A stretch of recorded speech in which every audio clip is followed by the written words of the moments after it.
Queridos amigos, irmãos do Ideal Espírita, que Jesus continue nos amparando, nos dando a sua paz.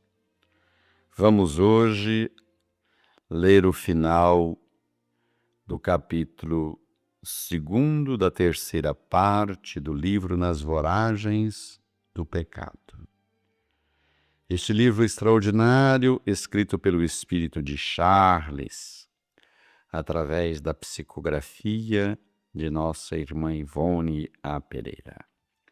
Notável médium, extraordinária sensitiva, que soube captar com detalhes e com beleza diferente todo o pensamento do espírito Charles, que narrava a história de uma família francesa, de personagens que viveram na França durante alguns séculos para buscarem a sua redenção espiritual e o seu progresso na escada evolutiva da eternidade, que, no entanto, em decorrência das paixões humanas, esses personagens deixaram-se envolver pelo amor insano, pelo ódio, pela vingança, pela vindita. E durante várias encarnações, como veremos a seguir nos outros livros que vamos ler desta mesma série de Ivone A. Pereira, que durante várias encarnações sofreram as consequências desse aviltado desvario. Vamos fazer uma pequena recapitulação ao final do nosso programa de hoje, para que nós possamos avivar a nossa memória sobre a história que Charles Espírito conta para nós no livro Nas Voragens do Pecado. Vejamos então o que aconteceu após a morte de Luís de Narbonne na masmorra. No dia seguinte abriu-se a portinhola como de costume, e a voz brutal do carcereiro trovejou para dentro, a boca rente ao nível da pequena passagem. Ração! Apenas o silêncio respondeu. O infeliz ali detido não veio receber o pão, não apresentou o vasilhame para que lhe renovassem a água. Gritou o carcereiro novamente. Permanecendo a quietação, atirou o pão para o interior da imunda cova, fechou a portinhola e levou consigo a água. No segundo dia, a cena repetiu-se. No terceiro, porém, ao abrir o tétrico postigo, um fétido execrável de podridão humana denunciou ao seu olfato que o desditado prisioneiro não mais existia. É provável que mais de um funcionário de Catarina de Médicis, ou de outras grandes e poderosas personagens do passado, se vissem constrangidos por circunstâncias tenazes, irremovíveis, a servir de algoz de quem nenhuma ofensa recebera. Naqueles dificultosos tempos, muitas vezes o homem se deparava em situações deploráveis, contrárias aos seus próprios desejos e inclinações, durante as quais havia de afivelar a máscara da indiferença no próprio rosto e amordaçar o coração, caso não possuísse abnegação suficiente para se elevar à categoria de herói ou reformador, ou se ver surpreendido por situações idênticas às daquelas que padeciam em suas mãos por ordem de outrem. O certo foi que aquele homem, o carcereiro de Luís de Narbonne, fechou vivamente o postigo, enervado ante o asqueroso fétido.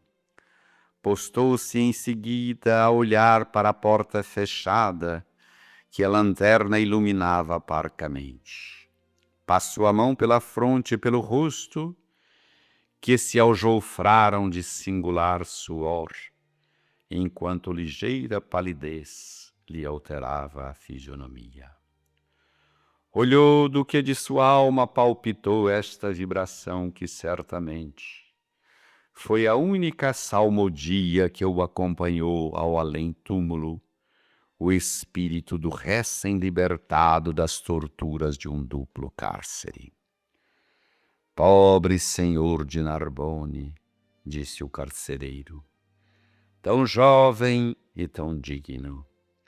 Jamais se teve notícia, segundo dizem, de que houvesse cometido deslizes, a não ser durante os horrores de São Bartolomeu. Que Deus lhe perdoe e dele se apiade. Uma hora depois, um dos oficiais da guarda secreta da grande rainha, exatamente aquele que vimos preparando o aprisionamento de Narbonne, cerca de 3 anos antes, apresentou-se a ela pedindo vênia. Concedido o favor, o oficial disse-lhe algo em voz muito baixa, que as damas presentes não conseguiram ouvir, proferido ao demais em dialeto italiano, linguajar por elas ignorado. E a rainha respondeu em tom mais baixo ainda. E à tarde, pequena turma de 2 pedreiros e um mesmo oficial desciam ao subterrâneo, penetravam a galeria que conhecemos e muravam com pedras e argamassa a porta da miserável masmorra onde expirara o capitão da fé. Alguns anos depois, alguém que porventura visitasse aquelas infernais dependências do Louvre suporia haver ali somente insignificante detalhe dos alicerces que sustinham o magnífico edifício. E assim terminamos a leitura do 3º capítulo. E este terrível destino foi o que recebeu nosso caro amigo Luís de Narbonne. Se recordam os meus irmãos que essa história que Charles vem contando refere-se a muitas personagens que viveram naquela época na França, entre o século XV e XVIII, conforme nós vamos ter oportunidade de ver a narrativa em outros livros da sequência dessa história. Mas neste livro, Charles conta a história de 2 personagens principais, Luís de Narbonne e Ruth Carolina de la Chapelle. Um nascido e criado por um superior clerical, Monsieur de B, já que, na verdade, ele era filho carnal de uma chamada bastarda, de uma concubina do rei Henrique. Como ele não poderia aparecer, teria talvez que ser eliminada essa criança, mas Monsieur de B tomou-se de amores por ele e o criou, com dignidade, com honradez, mas com férrea disciplina da Igreja Católica. Portanto, Luís de Narbonne era um homem extraordinariamente íntegro, cumpridor de seus deveres. Foi também servir ao reinado comandado por Catarina de Médicis, sendo um oficial da cavalaria de alta estirpe. E durante muitos anos em sua vida, viveu ele para servir a Igreja e a rainha.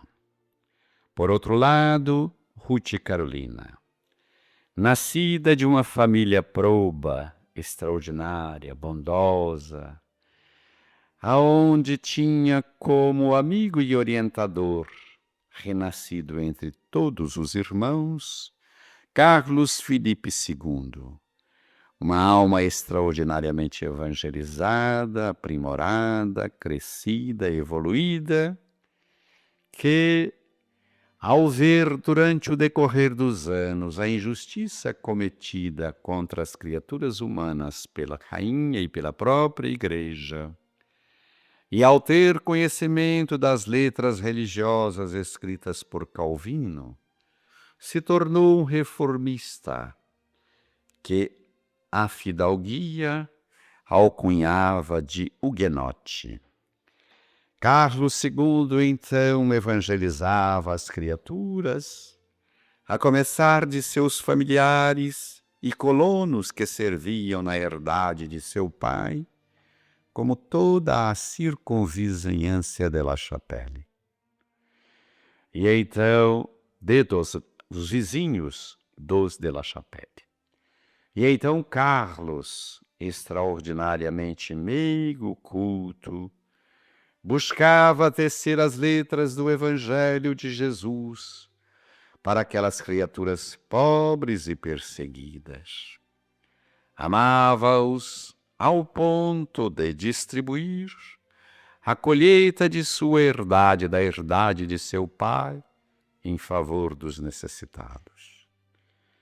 Vivia uma família, filhas e filhos, a ajudar as criaturas. Entre os irmãos de Carlos de La Chapelle tinha Ruth Carolina, a caçulinha, linda como a flor do campo em crescimento. Carlos Felipe II dedicava à sua irmã especial atenção, mimbando-a de carinhos e proteção e preparando o seu espírito com as letras do conhecimento e da religião reformada. Ruth cresceu nesse ambiente. E ainda a um outro lado, existia Olívia de Lavigne, irmã de um oficial também amigo de Luís de Narbonne, que foi encaminhado pela rainha por interesses próprios para longe da França para cumprir trabalho em favor da rainha. Olívia veio a ser noiva de Carlos Felipe II. E então, no chamado e trágico dia de São Bartolomeu, Luís de Narbonne, o capitão da fé, mandado pela rainha e pela Igreja, destruiu toda a família de Ruth Carolina, trucidando a todos, passando com seus soldados a bico de espada todas as criaturas da família de La Chapelle. O primeiro a ser morto foi exatamente Carlos Felipe, noivo de Otília, irmão de Ruth Carolina. Com essa desdita, Ruth, que houvera escapado do massacre, porque exatamente naqueles dias ou naquele fatídico dia, estava a passar uns dias com Otília de Lavigne no castelo dos de Lavigne. Ruth e então Olívia ficaram extremamente chocadas e desesperadas com o morticínio. Ruth perdera toda a família. Olívia perdera o noivo amado. E então os dias se passaram. Olívia, desesperada, cada dia mais se aproximando da morte, em decorrência da falta do seu noivo amado. E tomou Ruth Carolina seus cuidados, e insuflou na mente, no espírito de Ruth Carolina, o desejo de vingança. E elas duas fizeram um pacto no leito da morte de Olívia, que Ruth Carolina tudo faria para vingar a morte infamante, ultrajante e degradante dos seus familiares, e especialmente do noivo de Olívia. Olívia se comprometia após a morte em espírito a acompanhar o trabalho de Ruth, que nos momentos de fraqueza ela estaria ajudando. E como vimos durante toda a narrativa do livro até esse capítulo, Olívia estava sempre presente, insuflando e insulando a Ruth e Carolina para a vingança. Então, após a morte de Olívia, Ruth se insinuou através da sua beleza incomparável para Luís de Narbonne, que se apaixonou por ela imediatamente. E então, ela se aproximou de Luís de Narbonne com a intenção de vingar. Luís de Narbonne, amando-a, quis desposá-la. Não estava nos planos de Ruth Carolina, que agora estava transvestida da personalidade de Olívia de Lavigne. Não estava nos seus planos o casamento. Mas ele aconteceu.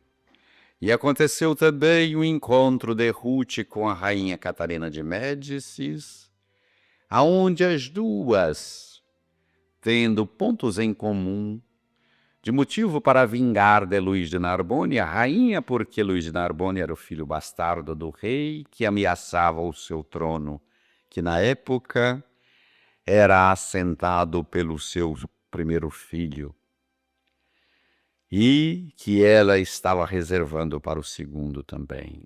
Quem comandava, na verdade, a França era a rainha Catarina de Médicis. Ruth queria vingar os seus pais, a Catarina queria fazer Luís de Narbonne desaparecer. Aliadas, então, fez todo um plano. Após o casamento de Luís de Narbonne com Ruth e Carolina, para acontecer exatamente o que aconteceu. Ruth e Carolina foi salva, levada pela Baviera por um antigo amor, o príncipe Frederico de G, que era seu prometido em infância para o casamento. Frederico levou da França, após Ruth ter entregue Luís de Narbonne às garras, como diz o próprio espírito, da rainha Catarina de Médicis. Luís de Narbonne faleceu naquela masmorra fétida, que nem altura tinha para que ele pudesse ficar de pé ereto. Ele foi obrigado a quase 3 anos de sofrimento a andar agachado dentro daquele patíbulo nefasto. E Ruth fugiu então para a Baviera. Neste terceiro capítulo, agora a seguir da terceira parte do livro, nós vamos ver então os acontecimentos com Ruth e Carolina, após ter realmente completado a sua vingança, eliminando Luís de Narbonne, que morreu desesperado, pedindo perdão a Deus e pedindo perdão à própria Ruth, pois ele a continuava amando.